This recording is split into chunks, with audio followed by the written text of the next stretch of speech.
everybody. It's Ann Kaplan from Mom Me, your mama resource from conception to college, and I'm doing a little PSA video for you guys. Total sidebar, not part of the week's theme, which is chores.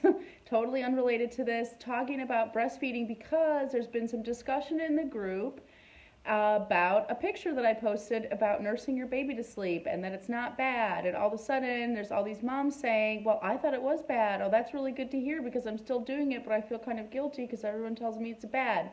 So we're going to talk about breastfeeding just a tiny little bit here, and I've gotten so much interest about breastfeeding that I think I'm going to make it a weekly themes pretty soon here, but let's just talk a little bit about it right now, and if you have any questions, feel free to comment, post it in the comments, and I'll try to get to all the questions that come in while I'm talking. But first, I just want to talk to you about this first question, like, is it bad to nurse your baby to sleep? I'm going to start from the beginning with you guys on this one, and the reason why everybody says it's so bad is because we have this mindset of trying to get our babies to sleep through the night and sleep away from us and all of that stuff, and if your baby doesn't learn how to sleep on its own, then it's going to be really hard to do that. That's what we all think, right? So let's start from the very beginning. Let's take a step back before I say it is bad, it isn't bad. What I tell all of my moms in my childbirth classes, when I'm a doula and working with a mom after she's had her baby, we need to understand what milk is to a baby, what nursing is to a baby, what eating is to a baby. And it helps us so much when we think about things in that terms, not just for understanding our baby, but for understanding ourselves too, okay? Nursing is so much more than food. It's like food is almost like the last thing that nursing is to a baby, okay? When a baby is nursing or being fed by a bottle and held and loved and cuddled, but especially when their baby is nursing, that nursing experience is everything to a baby. It is food, it's survival, it's safety, it's warmth, it's connection, it's bonding with the mother, it's every single thing. It's comfort, it's everything. And it's like that for every baby. Whenever a baby is born, it's like that for every single baby. And it's like that for us as we get older too. Think about how often, if you've ever tried to do a diet or wean yourself off of certain foods that you feel like are comfort foods, there's a reason why the expression comfort food exists, because food means more to us than just fuel. And it's really, really silly to approach anything in life with the false belief that we can think about food as simply fuel. It's not possible. It's not possible as adults. And if it's not possible as adults, if something's not possible for you as an adult, it's surely, surely, surely even harder for a child or a baby to think that way about it, okay? So nursing means a lot to them. So don't be surprised that your baby loves to nurse or loves to be held and feed from a bottle or loves to be cuddled and comforted, or that it sleeps better when it's with you and being held, or when it's nursing and falling to sleep.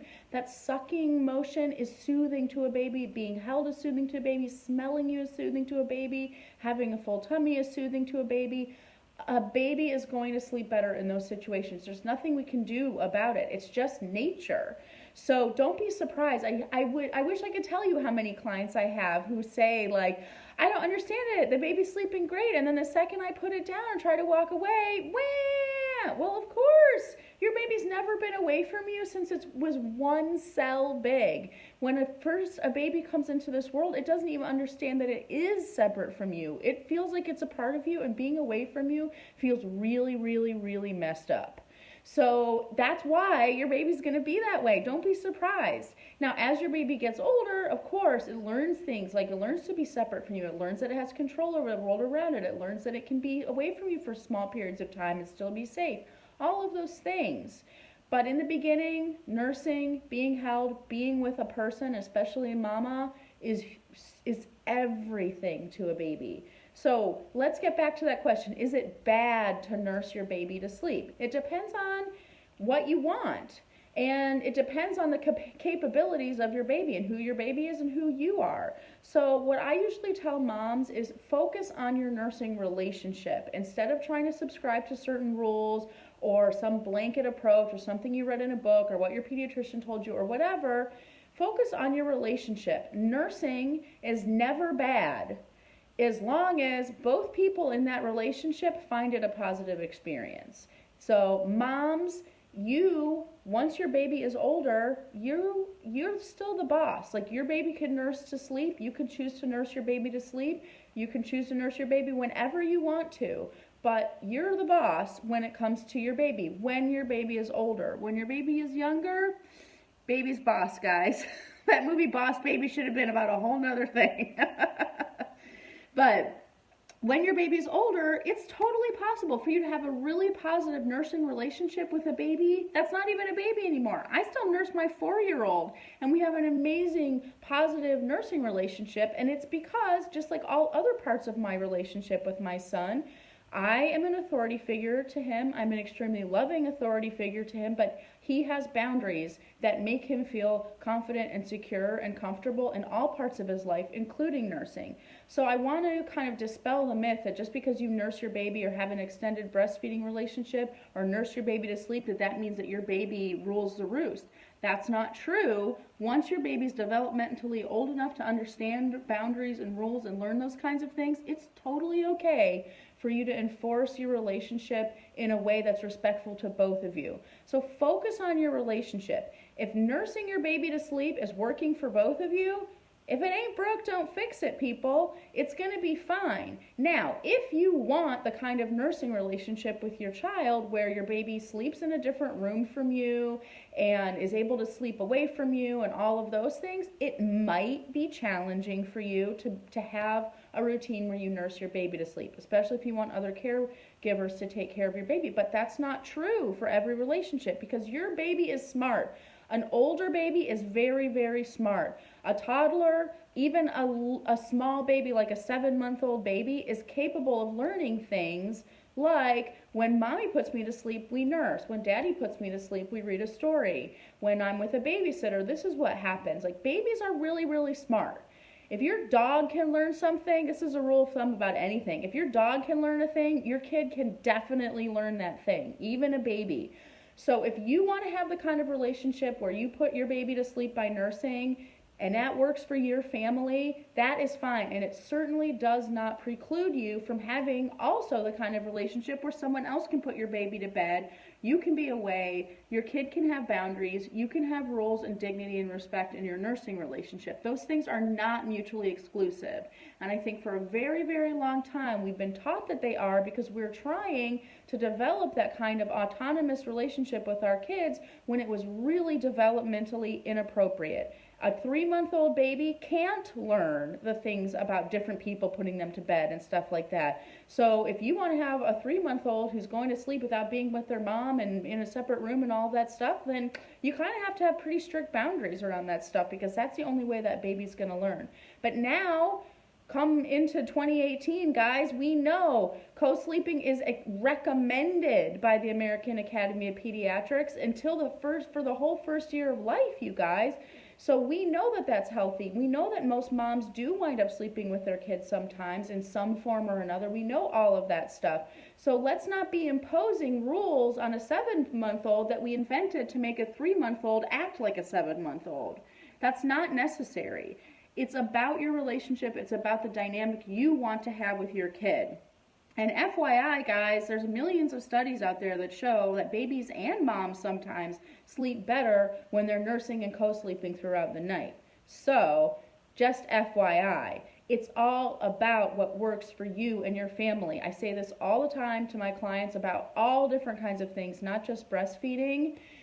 Motherhood is just about figuring out what you need to do to make it through your day. And if nursing your baby to sleep works for you, then that's just great. We're all just squirrels trying to get a nut in this world. Don't let anybody tell you that what works for your family is wrong.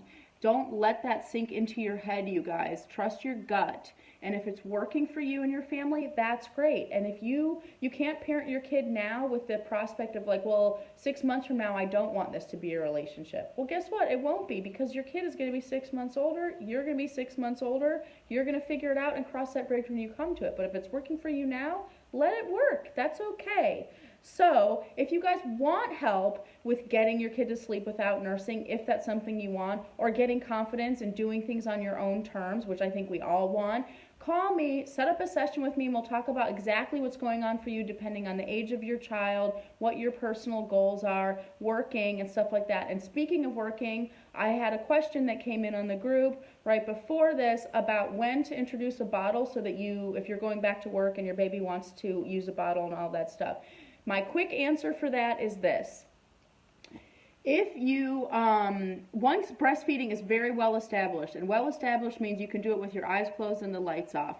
Once that's the case, and you feel super, super confident, so I usually say at least 2 weeks into the baby's life, usually more like 4, where nursing is just like well-oiled machine situation, then you can introduce a bottle. And the trick with introducing the bottle is don't just do it one time. Do it like once every couple of days. Just because you want your baby to keep doing it, and then you have that window where you're kind of like in the window where nursing's well established, but baby still loves to suck on anything. That's when you want to introduce the bottle and keep it as kind of a regular but not dominant part of the feeding routine. So I hope that's helpful to you guys. If anybody has more questions about nursing, breastfeeding, your breastfeeding relationship, all of that stuff, hit me up. And I will try to keep answering questions as they come in. And like I said, you guys, get yourself a free session with me because we can talk about this stuff so much more individually when we're one-on-one.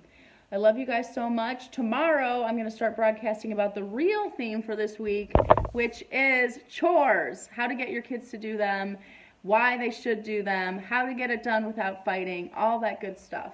Love you guys so much. Have an amazing night. Bye.